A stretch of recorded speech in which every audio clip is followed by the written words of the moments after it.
Когато чуем Корея, повечето от нас се сещат за кей-поп или кей-драми.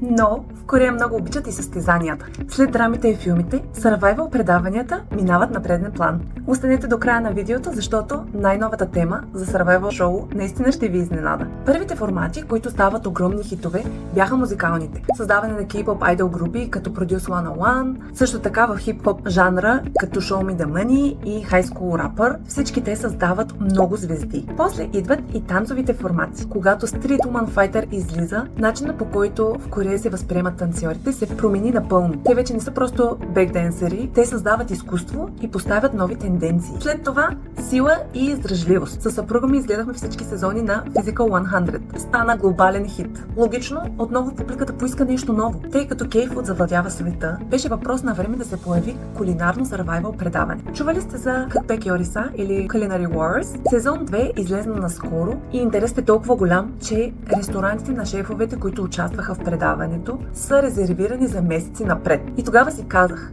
защо няма сървайвал предаване за десерти? Все пак в Корея на всеки ъгъл има кафене или пекарна. И това се случи. Bakery Dreams направи премиера на 1 февруари. Първото Bakery сървайвал предаване в Корея.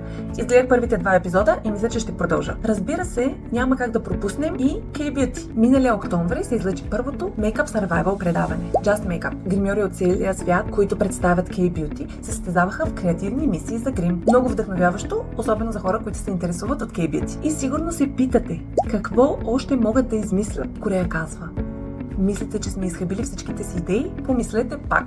Най-новото сървайвал шоу, стартирало на 11 февруари, е Battle of Fates. Унмьонг и Чонджен са шипку. И в него 49 от най-добрите шамани, гадатели, експерти по предсказвания влизат в психологическа битка. Да, това е шоу за гадатели. И това показва, че и днес в Корея все още много корейци вярват и се обръщат към шаманизъм, саджо, таро, особено когато трябва да се взимат важни решения във връзка с кариерата, здраве, учение и така нататък. Честно казано, на мен лично ми е много любопитно. Бих гледала със сигурност. А вие, кое сървайвал шоу гледате в момента или какво бихте искали да видите? До следващия път!